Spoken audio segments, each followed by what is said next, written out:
গত বছর 6 ডিসেম্বর বেলডাঙ্গায় বাবরি মসজিদের শিলান্যাস করেছিলেন নিলম্বিত তৃণমূল বিধায়ক হুমায়ুন কবির।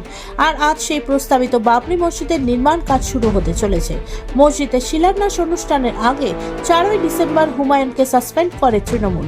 এরপর 22 ডিসেম্বর জনতা উন্নয়ন পার্টি নামে একটি রাজনৈতিক দলের সূচনা করেন তিনি। ইতিমধ্যে মিমের সঙ্গে জোট করে ভোটে লড়াই করার প্রস্তুতি শুরু করেছেন ভরতপুরের বিধায়ক। সঙ্গে তার পরিবারের সদস্যদের বিরুদ্ধে পুলিশ পদক্ষেপ শুরু হয়েছে। সেই সময় বাবরি মসজিদের নির্মাণ কাজ শুরু করে নিজের আগামী পদক্ষেপ নিশ্চিত করতে চান হুমায়ুন।